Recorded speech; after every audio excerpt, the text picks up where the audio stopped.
When did you have like a light bulb moment? And maybe you've always kind of been into the sun, but did you have like a specific light bulb moment of like, okay, everything that we've been taught about the sun is wrong?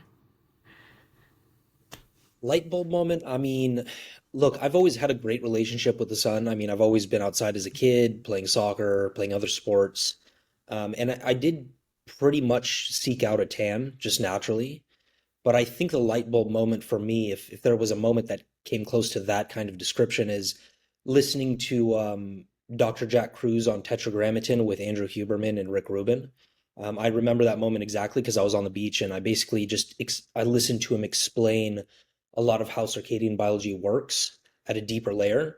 And for me, there was just no going back after that kind of explanation because usually when you come across some information that really resonates, it kind of takes a grasp of your attention going forward. And so for me, I think that's probably the closest one to it. Oh, very cool. Yeah.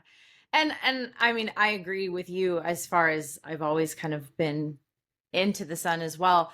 Um, and have always kind of wanted to be tan and stuff too. So I never really questioned it as too much, which I feel like is rare. Like you don't come across people who like, oh, I never really thought about it much, and I just have been in the sun always.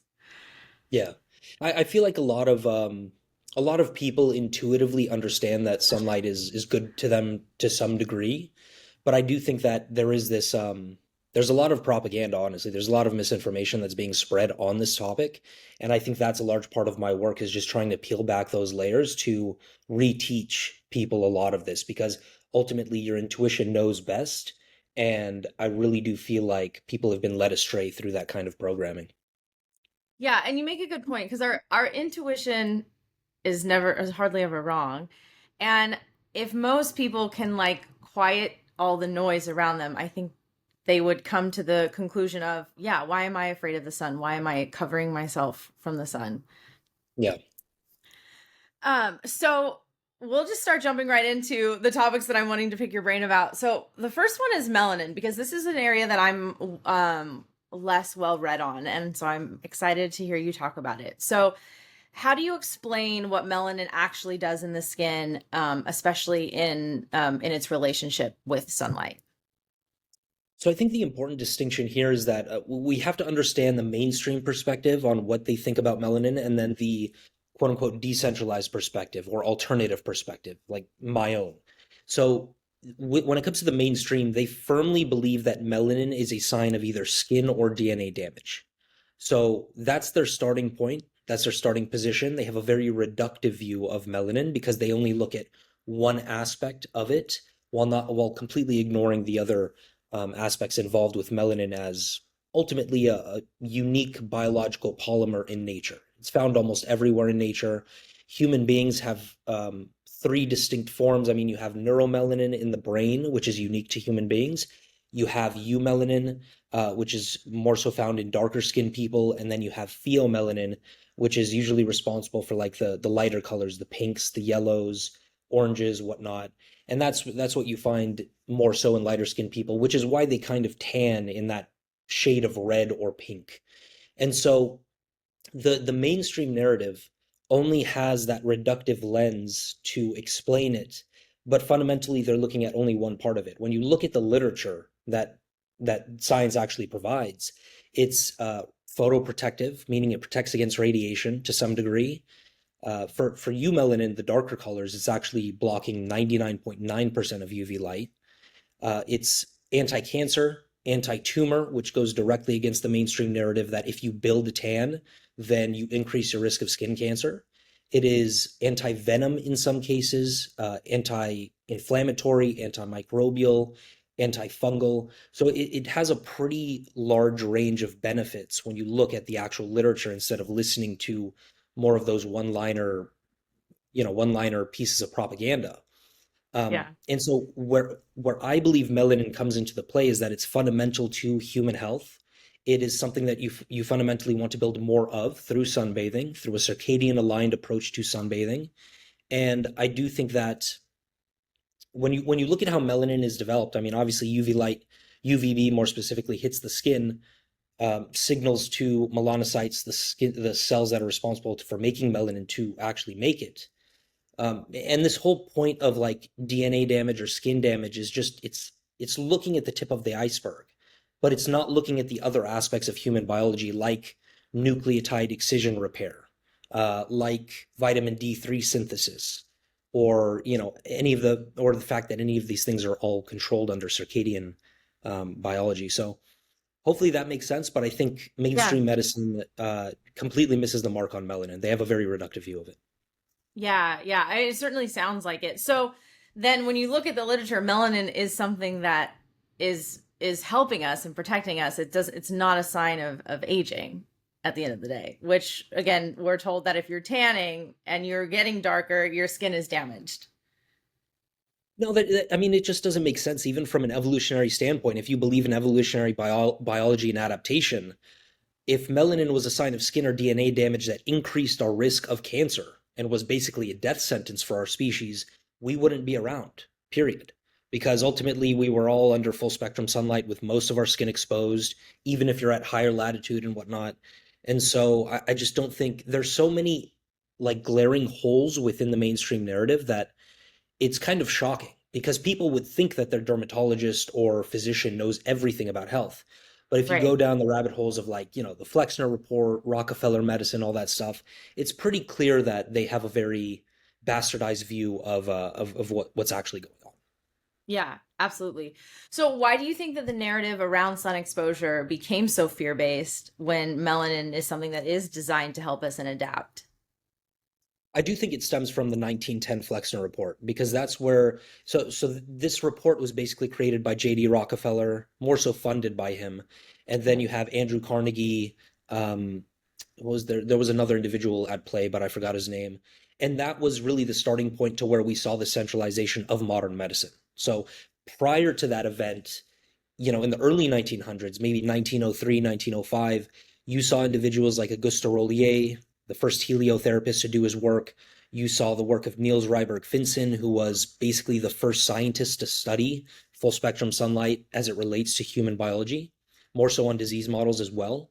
And so before that, the gates were open for everyone to study this work and kind of have an alternative view or approach to explaining it.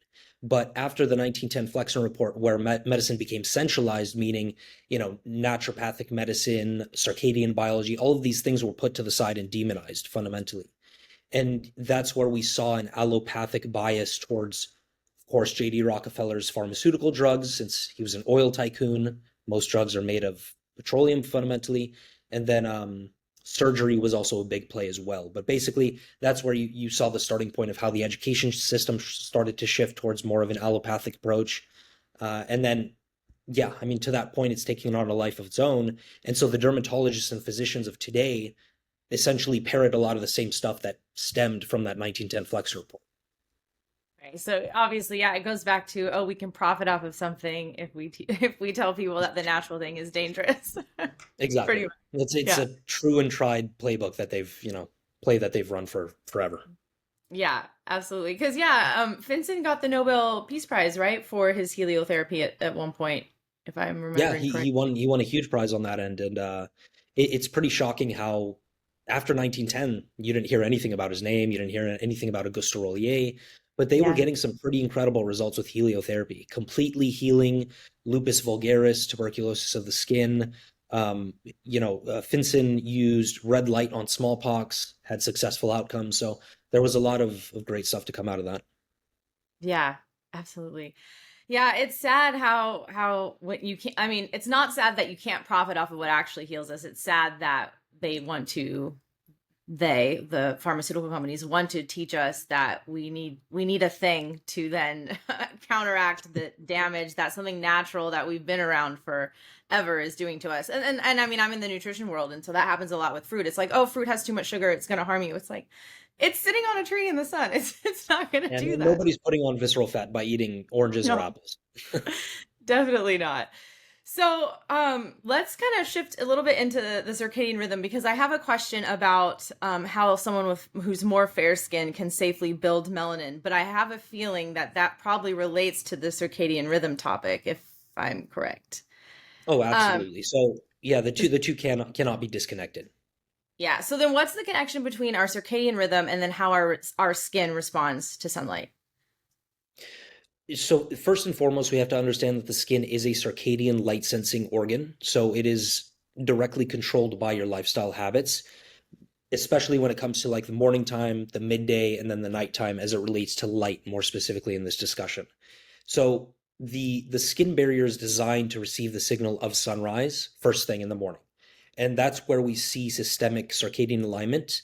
And that's where we also see these circadian skin clocks within the skin barrier doing their work to their utmost capacity. And so if you're somebody who doesn't really wake up for sunrise, if you wake up late, if you are, getting more so intense UV without the priming period in the morning, if you don't make it dark after sunset, that is all stuff that is going to contribute to negative outcomes in the skin, maybe acutely, but more so over time. And so we have to understand that the skin is basically married to all of these circadian signals from sunrise to UVA rise to midday to nighttime darkness.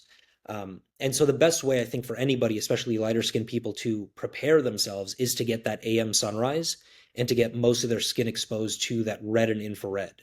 Because red and infrared being longer wavelengths, they make up about 80% of the total solar spectrum at that time due to something called Rayleigh scattering, which basically just explains that, when the sun's light comes into the atmosphere at a certain angle, the shorter wavelengths like green, UV, blue, all of those get dissipated to a certain degree, and you're left with red and infrared. So all we're talking about is sunbathing in the morning, especially for lighter skinned people. You can do that as much as you want. I mean, I usually tell people at least 20 to 30 minutes of doing that. And that is what will actually leverage your body and your skin to be able to handle more of the UV coming up. And it also makes sense from an evolutionary perspective because our ancestors had their skin exposed in the morning. And so their body was adequately prepared for UV when it came towards the midday. So that's the first portion of it that I think is really important. Yeah, and that makes a lot of sense, especially I could totally tell if you're more fair skinned and you're more prone to burning or susceptible to sun damage if you're not getting up and for the sunrise. I do have a question. So I'm in Southern California. I'm like in the LA area and we get the like marine layer in the morning. And what are your thoughts on like, so yeah, I'm up for sunrise most every morning, but it's like, it's not bright out. It's just like kind of gloomy. And it's like, obviously the sun still penetrates, but it's not the same because you're not quite getting that same, I don't think it's like the same full spectrum. Yeah, I mean, you're not getting, let's say you're not getting, I think it's more of a psychological play at work because ultimately, if you look at even cloudy weather, you're still Mhm. getting most of the full spectrum. You can make arguments about, I mean, UV is the most notable one. You'll see shifts in UV light. But even then, lighter skinned people who are not prepared can still get burned under cloudy environments or cloudy weather conditions. So I think the common theme here is that regardless of the weather, outside of dangerous circumstances, you still want to be outside. And even if you can get most of your skin exposed, that's good because you're also going to get cold a little bit. And cold also plays into the whole circadian discussion. It has many benefits that I think most people ignore because, we live in a society where AC is run 24/7. We don't have any of these temperature variations, which I think our species is designed for. And so the principle remains the same. If it's cloudy, if it's raining, dance in the rain, go back to that childlike state. If you can see the sun at the horizon, great. But if you can't, this is a question I get a lot of, then no big deal. You're still getting all the benefit because the entire outdoor environment is bathed in that spectrum. So it all works to the same principle, really. Yeah, absolutely. Well, and it makes sense for sure. Um, you said something that I was like, oh, that's really interesting. But oh well, the cold that's you made a good point. So cold sunlight, like wintertime sunlight, is just as effective in its own way. Can you talk about that? Sure. So there's a few points to that. I think that cold in and of itself is very good for circadian alignment because temperature is a Zeitgeber or an external circadian cue. So light is the most powerful Zeitgeber. Food is one. Social interactions is one. Um, and temperature variations is also another powerful lever that you can pull. So if you can get up in the morning during that sunrise time, even if it's winter, and you can go outside immediately, Cold is another Zeitgeber that you can stack onto light, onto an early morning breakfast that allows your circadian system to operate at its most optimal level. So that's a very important thing to consider. It also ties into why having a hot bedroom at night is not good for sleep, because ultimately it messes with the, melatonin, cortisol, and then it messes with the circadian system. Outside of that, the work of Dr. Tom Seeger is very interesting. He talks about how cold essentially stimulates more biophoton production within the body. Biophotons are basically the light that you produce from within that falls into various nanometers. And so we actually do produce biophotons in the UV range, UVB especially. So the argument is that when you get cold during the wintertime, you're able to make UV biophotons internally, which then interacts with sulfated cholesterol, which then ties into vitamin D3 synthesis or at least preservation. So it's a very intricate system. I think it goes so much deeper than we know, really.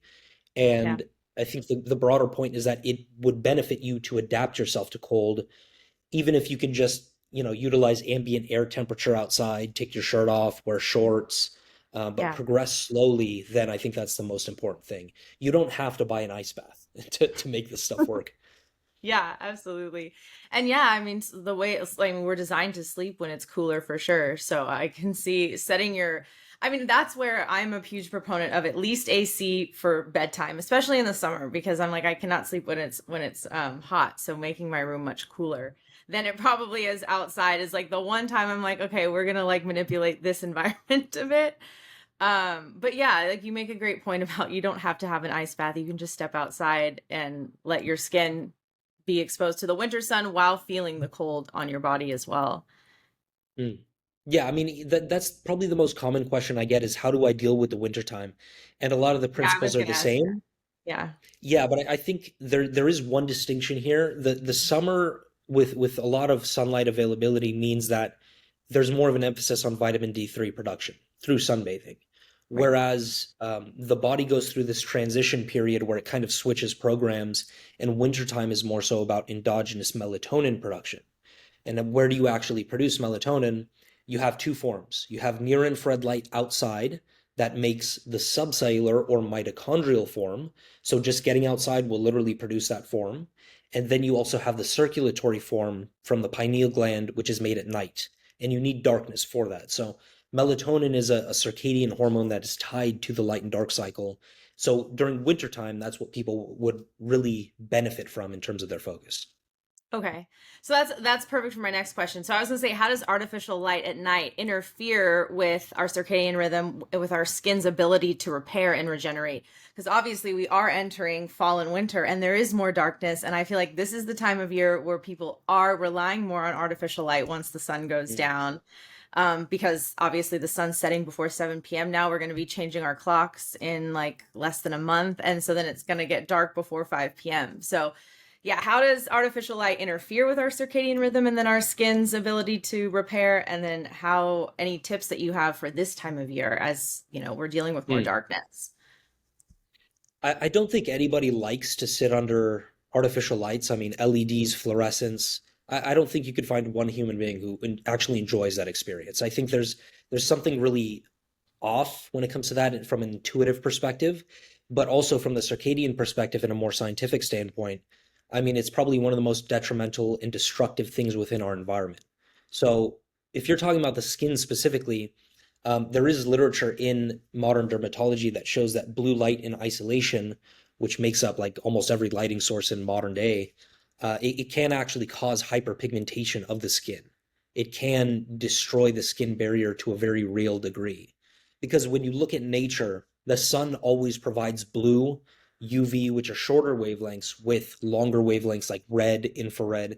There's this intricate synergistic effect that all light wavelengths essentially have with one another.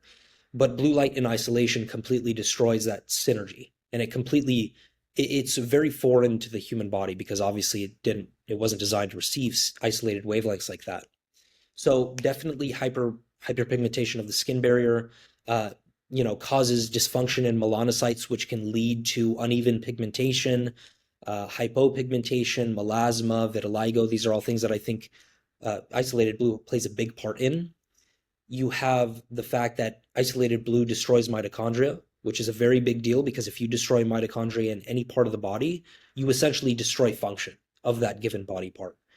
And yeah, it's just not good news. I think even the circadian disruption it causes has some very real systemic effects. There are so many second, third, fourth order consequences that arise from being exposed to that kind of foreign light that you just want to avoid it completely. And so, tying into the second part of the question, when it starts to get dark, that's when I think you should go into dark mode.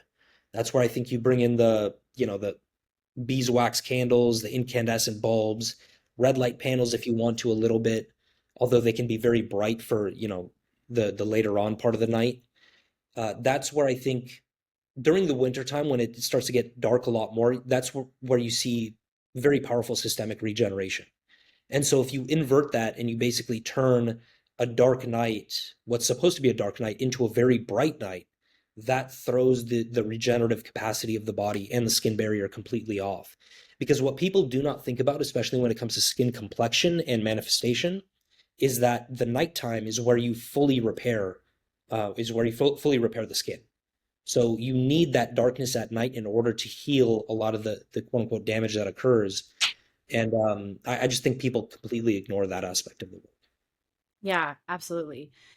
So you're a big proponent of candles, incandescent bulbs, once the sun goes down. Yeah. And do you obviously like our phones are kind of a mixed blessing. So how do you handle like phone use once the sun goes down for yourself I personally? still Yeah, I still will actually use technology Mhm. to a certain degree, but I'll make sure that I have like the red filter on the phone.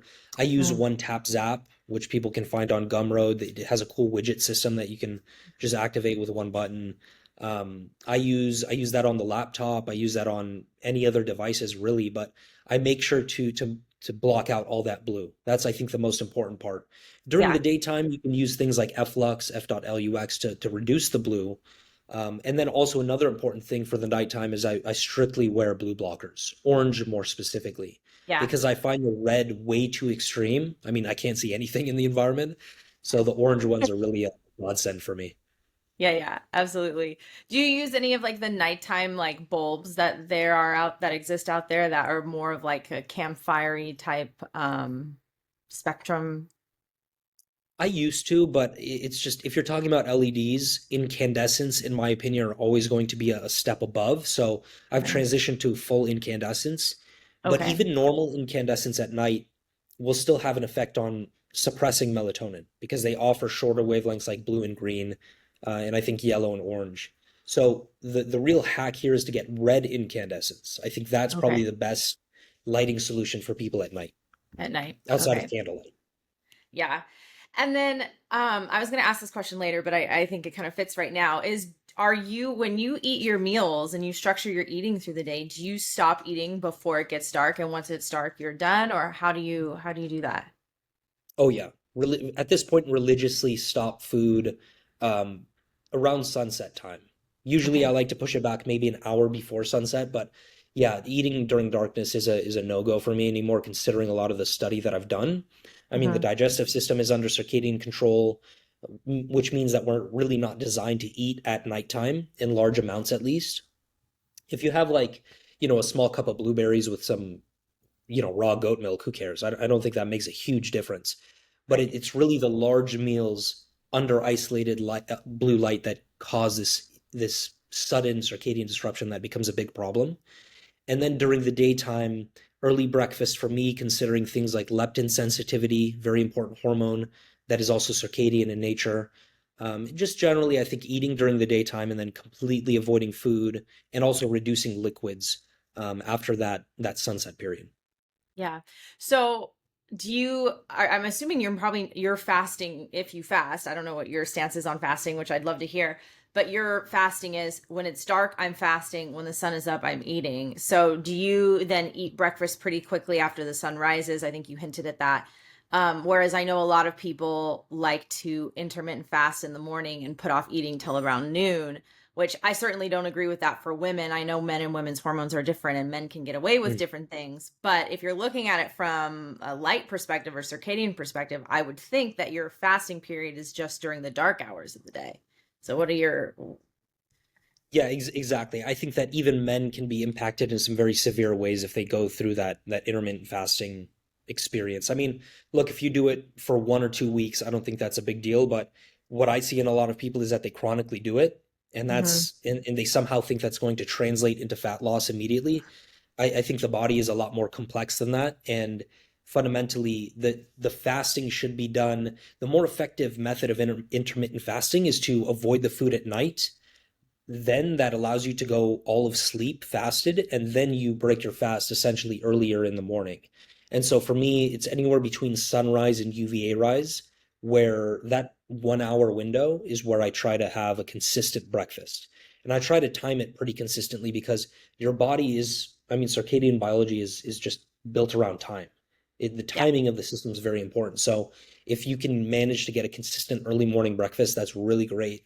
You'll start to see changes as well, consistent bowel movements, increased weight loss. They've done studies comparing women who've done the early morning breakfast compared to I think a later lunch or later dinner, and the weight loss difference is astonishing. And yeah, I just think you would see systemic benefits by trying to implement something like that. Yeah, absolutely. And it makes sense for sure. And for those that don't know, maybe explain UVA and then when UVA rise is, because some people may not understand that. The sun rises and then it starts to shift as the day goes on, what light we're Ye- getting or Yeah, what, yeah. so I really suggest that people download the My Circadian app. I have it right here. And for me right now, sunrise is 6:49 a.m. So that's where we really like I usually wake up around 20 minutes before sunrise because daybreak is is where you can technically still wake up, and daybreak is at 6:24 a.m. where I am right now. And so UVA rise is typically an hour after sunrise. And I think the most important thing here is that different spectrums of light the sun provides at different times provides a completely different context and set of information for the body. So, you can't achieve the same outcome of watching sunrise at the midday portion. You can't, you just can't. They're fundamentally different circadian signals. So what I tell people is to definitely get out during sunrise, definitely get out during UVA rise at least 20 minutes, because you're going to find a very unique set of benefits that you can't find anywhere else. Yeah, absolutely. So my next question, and you touched on it, is what are some simple ways people can start regulating their circadian rhythm? So obviously, you say getting up at sunrise, and then for UVA rise, and then do you also recommend like which I think midday exposure, and then watching the sunset or being outside during sunset? Yeah, whatever you can get, whatever you can be consistent with. I think the biggest lever by far is definitely watching that sunrise. Mhm. Most of the skin exposed if you can, and then a little bit microdosing a little bit of that UVA and UVB together because they offer distinct benefits in and of themselves.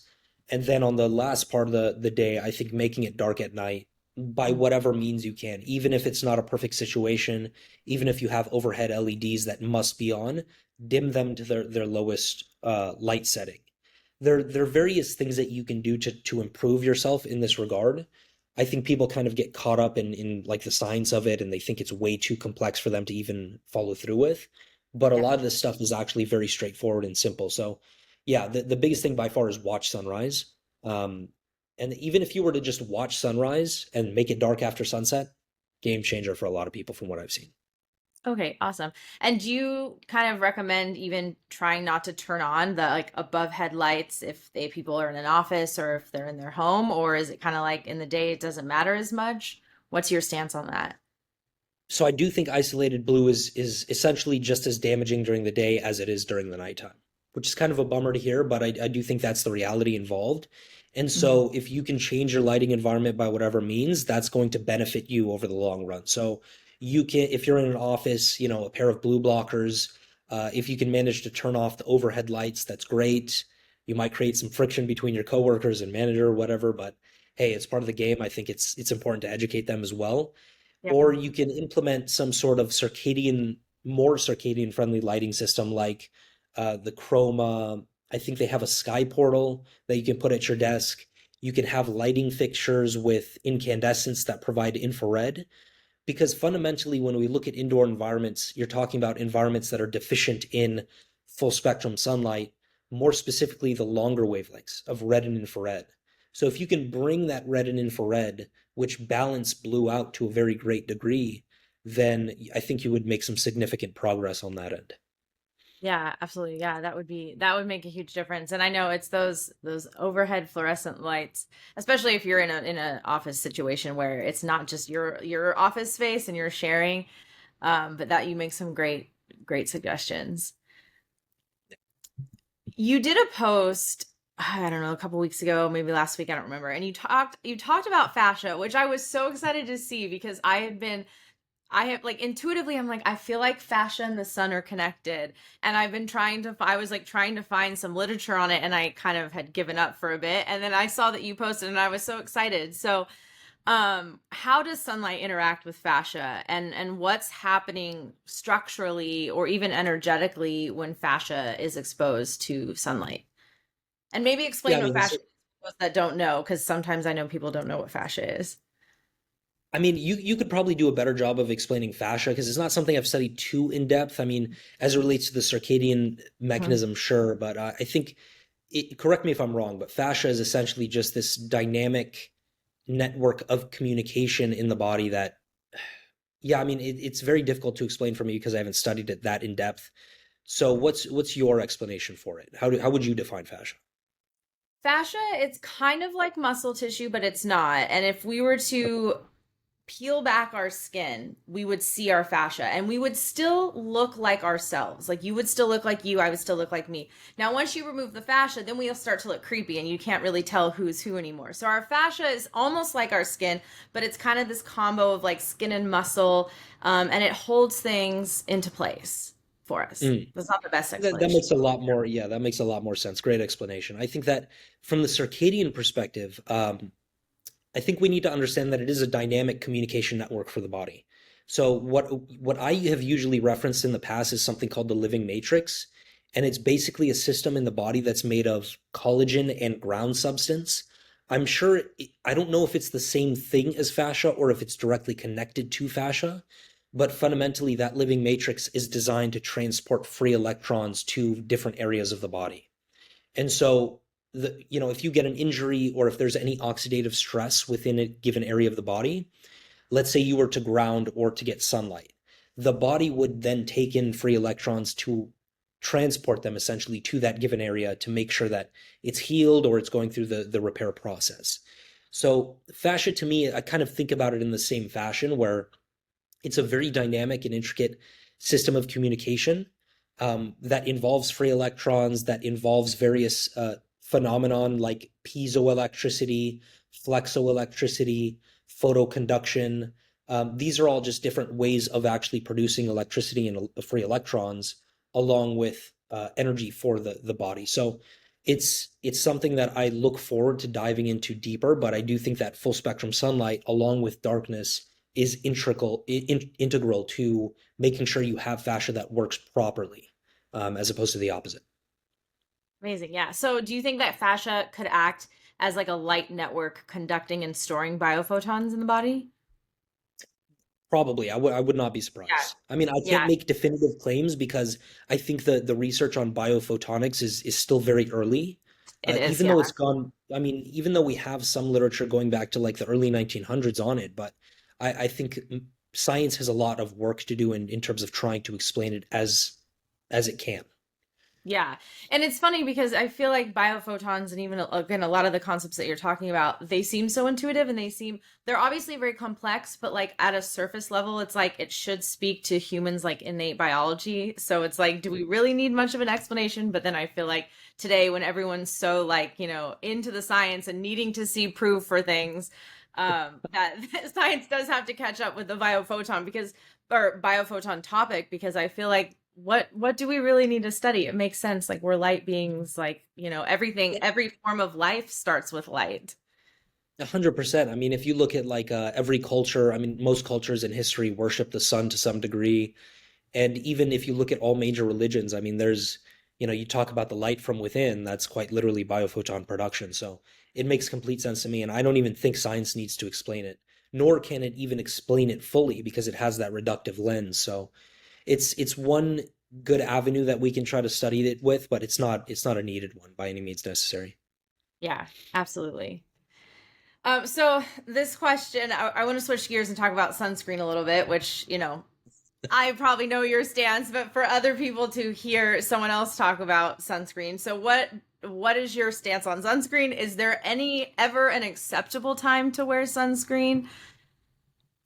It's so interesting to me because as soon as I've seen this in a lot of discussions around sunscreen, it's always talking about like what is the rare exceptional time where it's needed. But Yeah. I think it completely ignores like the foundation of what sunscreen is, why is it being used, and how that ties into circadian biology. So for me, I think in like 98, 99% of cases, it is an iatrogenic intervention. Now, it's going to get very tricky here because iatrogenesis is defined as harm, either direct or indirect, that is caused by the recommendation of a medical professional, by, misdiagnosis, overdiagnosis, a surgery that's not needed. And so, from my perspective, sunscreen is an intervention that creates harm through second and third order consequences because of the fact that your dermatologists are not educated in circadian mechanisms or biology. It's not found in their medical curriculum at all, which is very problematic. So, what we have to consider is that there's probably three or four major problems that sunscreen provides. And by the way, I'm also including mineral-based sunscreen into the equation here. So you have Okay. chemical-based, mineral-based, and then you have physical, which usually I'm all for physical sunscreens like clothing or shade. And I think the problem with both chemical and mineral-based is that number one, it's altering the full spectrum that the sun provides in the same way as low emission glass for the most part, which is very problematic considering that all these light wavelengths work synergistically. So when you start to mess around with light wavelengths, when you start blocking UVA and UVB, when you start blocking red and infrared, there are sunscreen options nowadays that block infrared. That's going to create some very real issues in the body, especially the skin. Um, Most sunscreens don't actually block blue light, which is a short wavelength that's pretty powerful.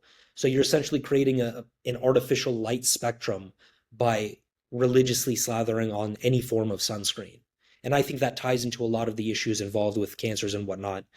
Um, but I don't want to make any definitive claims on the skin cancer end with that specifically.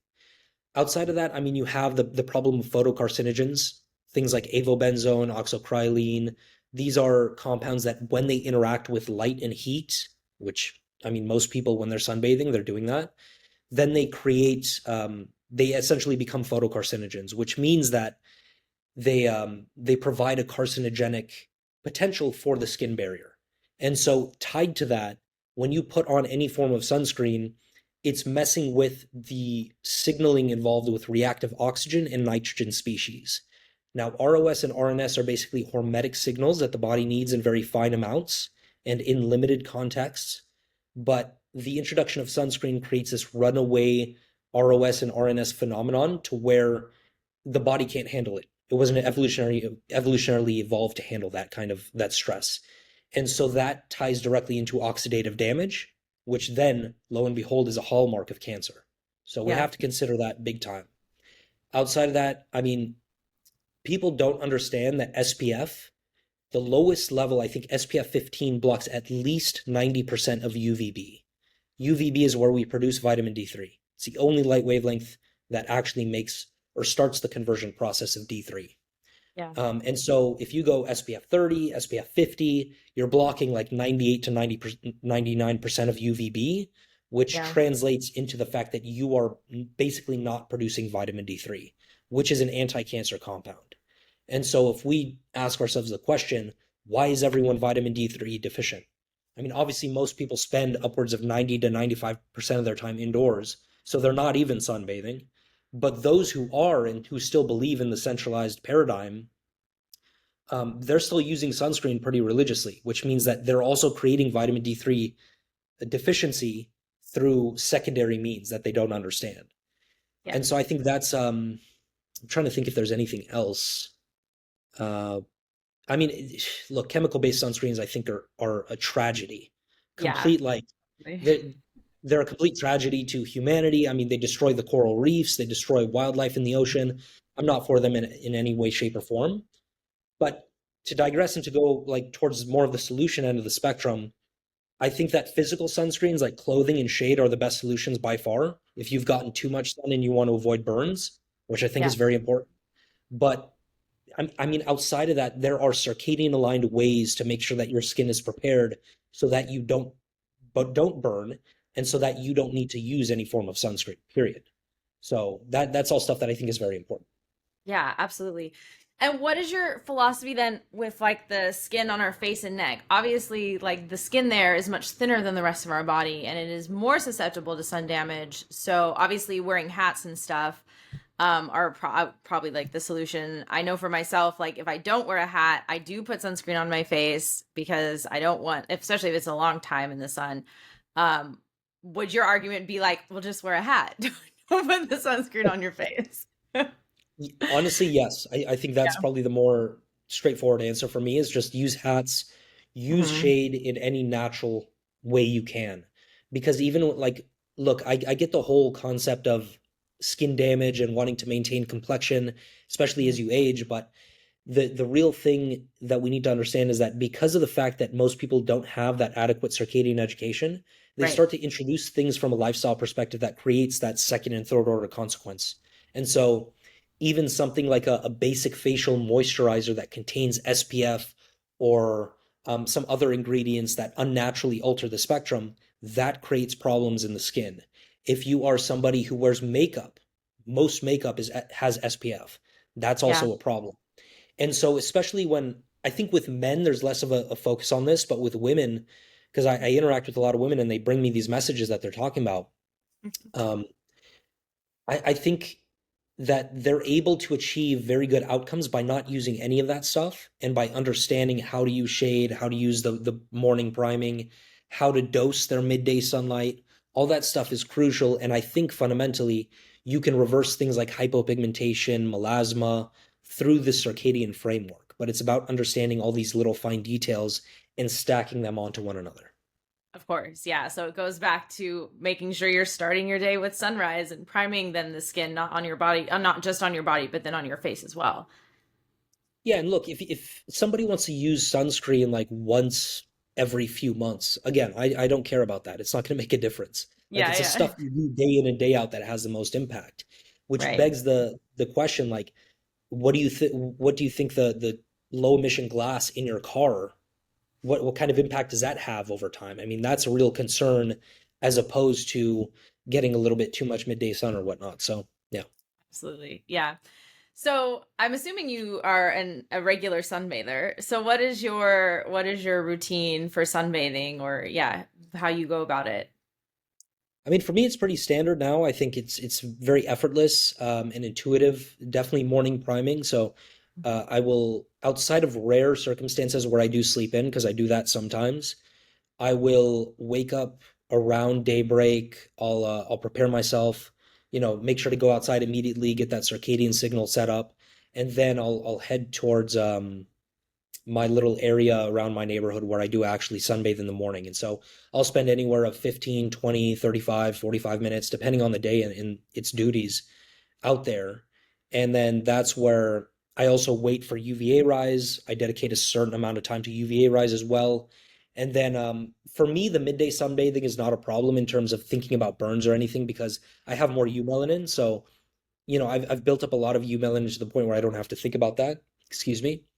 And then yeah, I think that's pretty much it. I mean, there's no magic behind it. It's just an understanding Yeah, of basic circadian principles. And absolutely. I don't use any like sunscreens or skincare products outside of like the occasional tallow balm with methylene blue.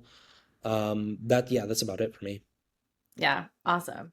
And yeah, this was the first year that, and I've shared this on my social media, that I didn't wear any sunscreen at all. Usually when I'm home, I don't wear sunscreen, but I'll always travel in the summer months to like Mexico, somewhere a little bit where the sun is stronger. And that's where I'll usually put sunscreen on because I'm outside much longer. And this year I was like, why am I even doing that? So I didn't wear any sunscreen at all And I just listened to the cues of my body. When I felt like I needed to go in the shade for a bit, I went into the shade, and I didn't burn at all. I was getting up every morning for sunrise. So I did prime my body, knowing that I was in a place where the sun is stronger. So do you do anything different if you're somewhere where the sun is stronger and you're maybe more south, or do you just maintain all of your normal practices? I will say, like, because of what I said just before, I mean, it's not like I spend, 10 hours in the highest UV index at any given chance. I do think Right. there is more of an intentional and intuitive way to go about it. So Mhm. for me, if it's very high UV index, let's say a 10, 11, 12, I generally spend a lot less time out there in direct sunlight because Mhm. that kind of intense UV, you're able to produce a vitamin D3 very quickly. Yeah. I'm able to get a lot of what I need out of the sunlight exposure, and then I transition to shade. So usually, if it's very hot and it's during the summer, I transition from sunbathing to shade, and I do that pretty much 4 or 5 times during the day, depending on the day itself. Mhm. If I'm traveling, I think it's a very interesting perspective because we throw in the circadian disruption that air travel causes. And so that's where I need a huge emphasis on morning priming, grounding, because that also aligns the circadian system independently. Being very careful about that midday portion, especially during the summer, and then being very strict on the darkness. It all comes back to the same principles, but people don't Yeah. think about that, the fact that air travel causes circadian disruption, and that I think can lead to a more increased risk of burns.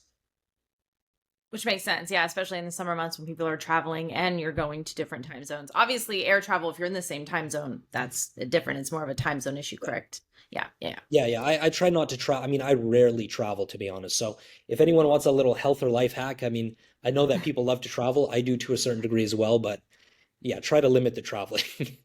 I'm with you on that. I totally agree, which I know is very unusual to hear today. So, yeah.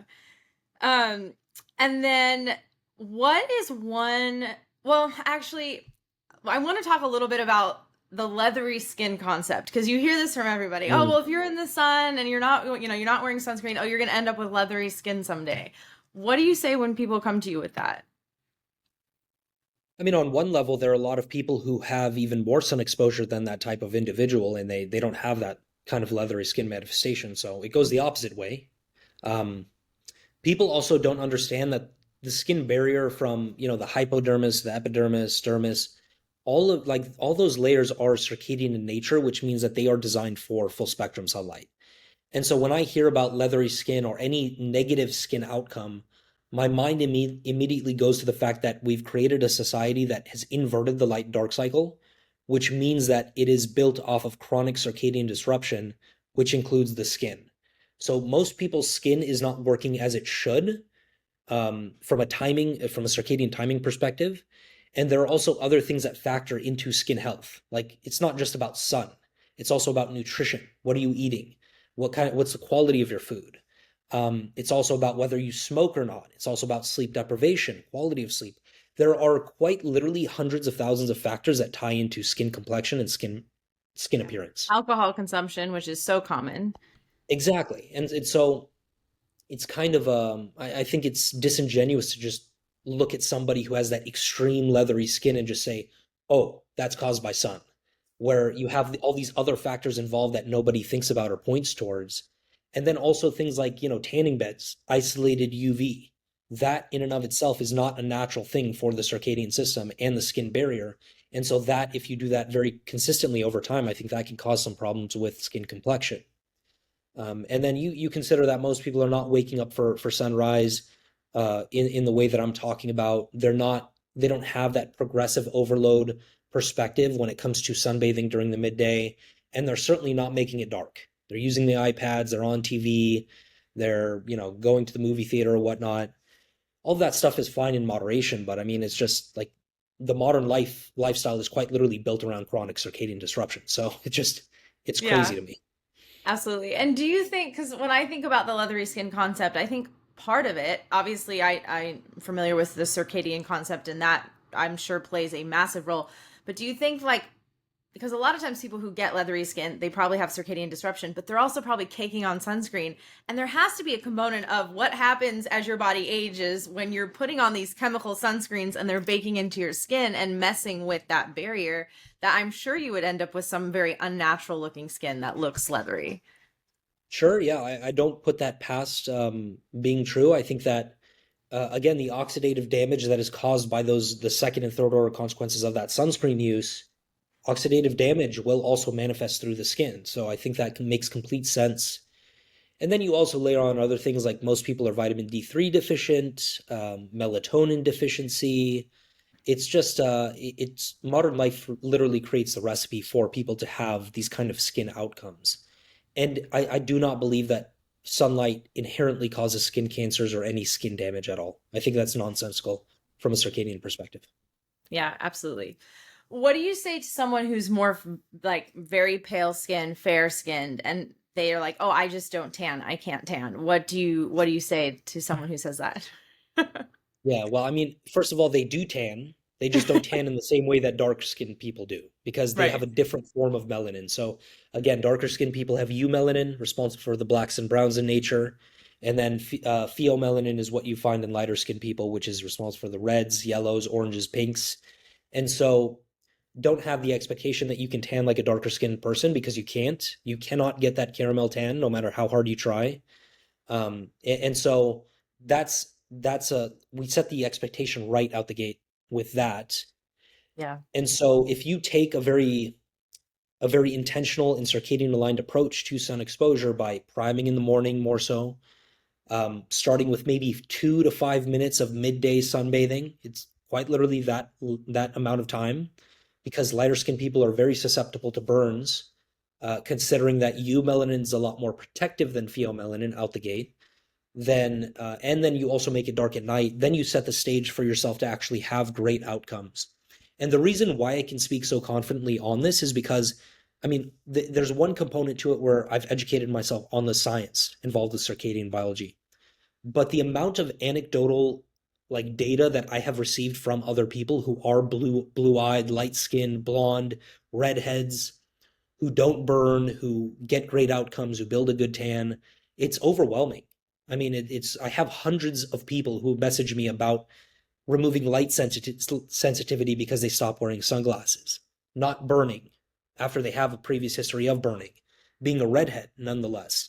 And so there's ultimate truth to that because we're all members of a circadian species. We just cannot ignore that. Yeah, absolutely. And you touched on the sunglasses bit, which I hadn't even asked you about. So, sunglasses, why are they problematic? Kind of a lot of the same reasons that sunscreen is problematic. It just creates these various consequences for a circadian system. The eyes are a circadian organ designed to receive full spectrum sunlight peripherally. I'm not telling people to look at the sun, although sun gazing during like sunrise and sunset is something that you can do without Yeah. any damage. But yeah, I mean, you have mitochondria in the eyes, you have opsins in the eyes, which are light sensing proteins. You have melanin in the eyes. All these things are light sensing mechanisms. And so even from a scientific perspective, violet light stops myopia altogether through the activation of the EGR1 gene in human beings. With sunglasses, you block that violet light. Red and infrared, they're able to, even I think 1 3-minute session of infrared or red light in the morning, 1 3-minute session was able to improve color contrast vision by up to 17%. And that effect from that one single session lasted for up to a week. So if somebody's watching sunrise and being diligent or consistent about it, like that's going to have a massive effect on eyesight regeneration. What else? Isolated blue light, which most people spend their time under, destroys the eyes, destroys the mitochondria, melanin, opsins within the eyes. So there's a lot to it, but I think sunglasses fundamentally block you from God's light from a philosophical perspective.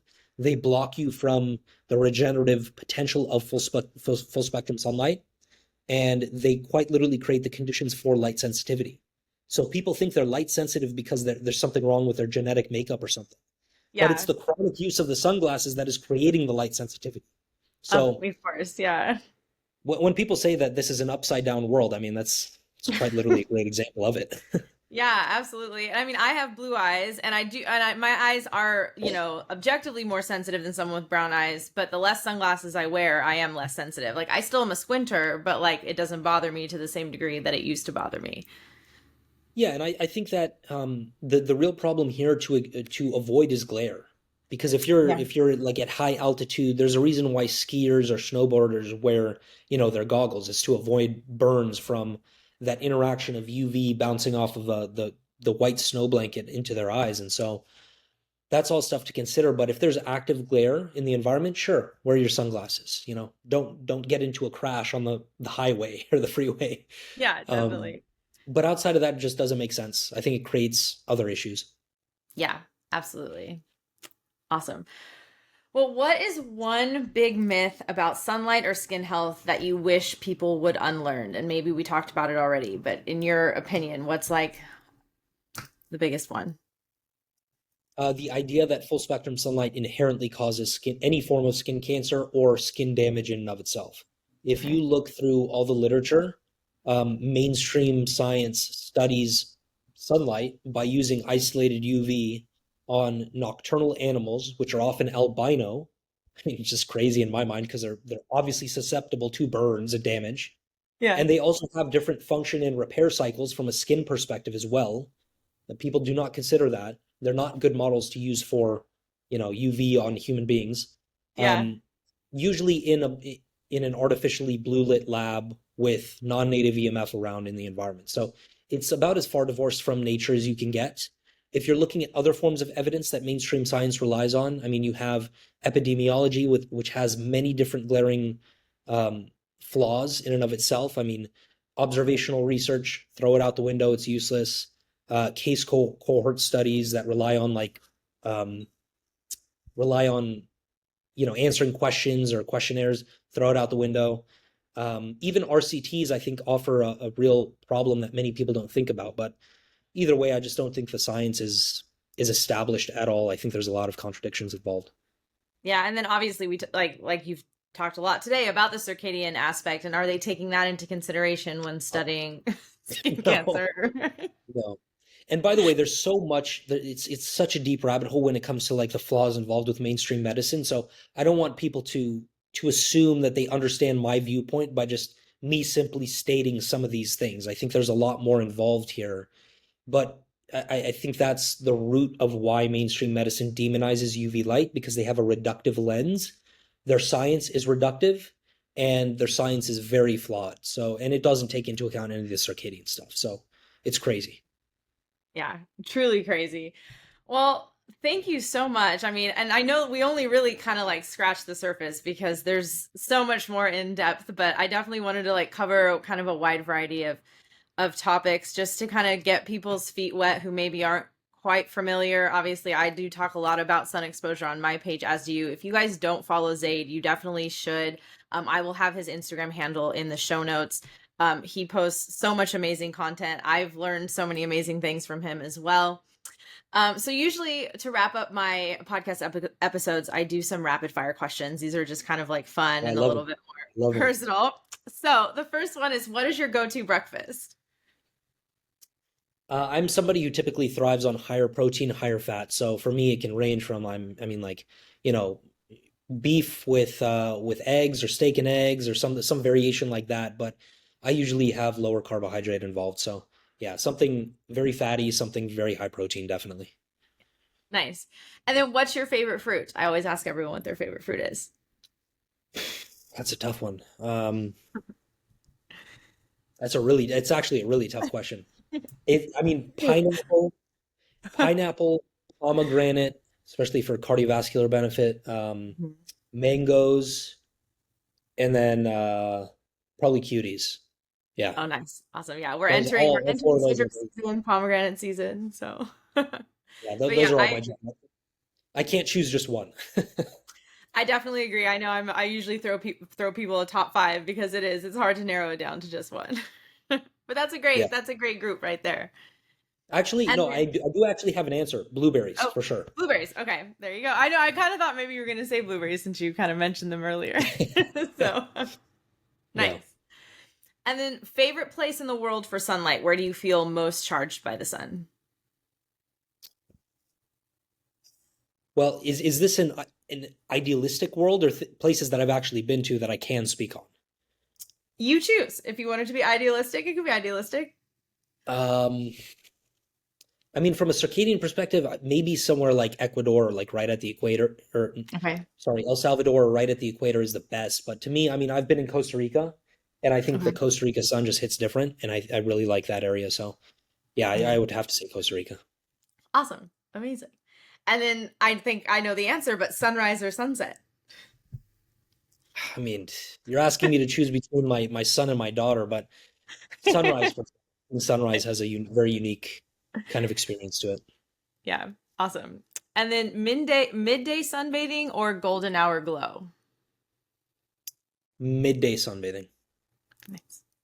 although I do And then love golden as well.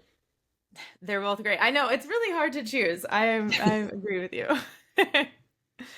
And if you could have a long walk with anyone, living or not, under the morning sun, who would it be?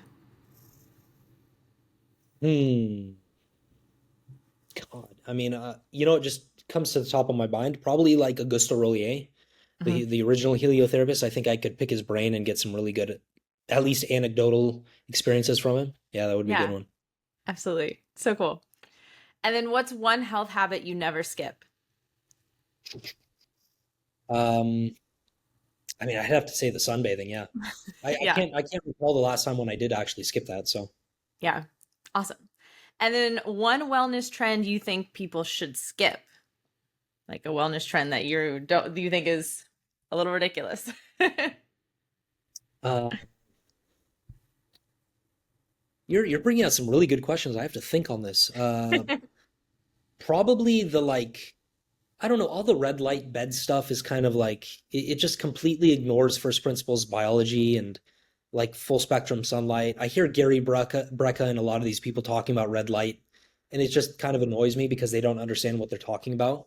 So yeah, like let's remove a lot of the red lights involved with a lot of this Yeah. stuff Yeah, I and guess I just didn't get really ask you. You mentioned red light panels, but like, are you kind of really not for red light therapy much at all? I guess it's maybe not even necessary if your like circadian rhythm is tied to the sun and everything is operating as it should. yeah, I mean, look, I am for red light therapy. I think it does offer therapeutic potential. I mean, there's a lot of really solid scientific evidence on that, and I think it really does feel great to be done in a specific context. But the larger problem that I have is people completely ignoring full spectrum sunlight. Like there is no replacement for that. And to like sunlight is the original form of red and infrared. Like infrared makes up at least 55% of the sun's light. So it's a pretty shocking um, is a pretty shocking level of ignorance that I think people kind of have. But again, like that's the whole point of education. I think it ties into all this, selling red light stuff and all the panels and money opportunity and whatnot. It's kind of annoying. Absolutely, yeah, you make a good point. And yeah, if someone's saying don't be in the sun but do red light, you're kind of like, Yeah, what? You no. only Yeah. Yeah.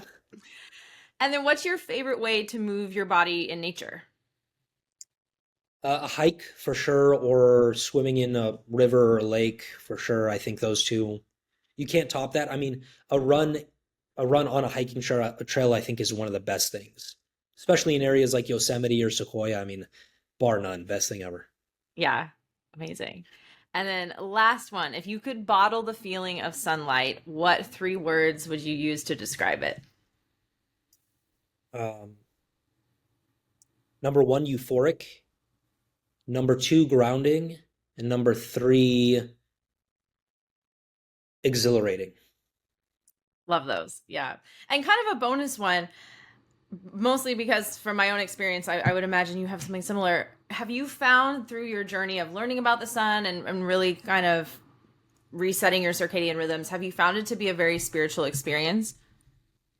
That was actually one of the words that I had in my mind, but I just didn't mention. So Yeah. yes, very. I think we can't ignore the fact that all major religions or spiritual practices talk about the sun, or at least the light and dark cycle.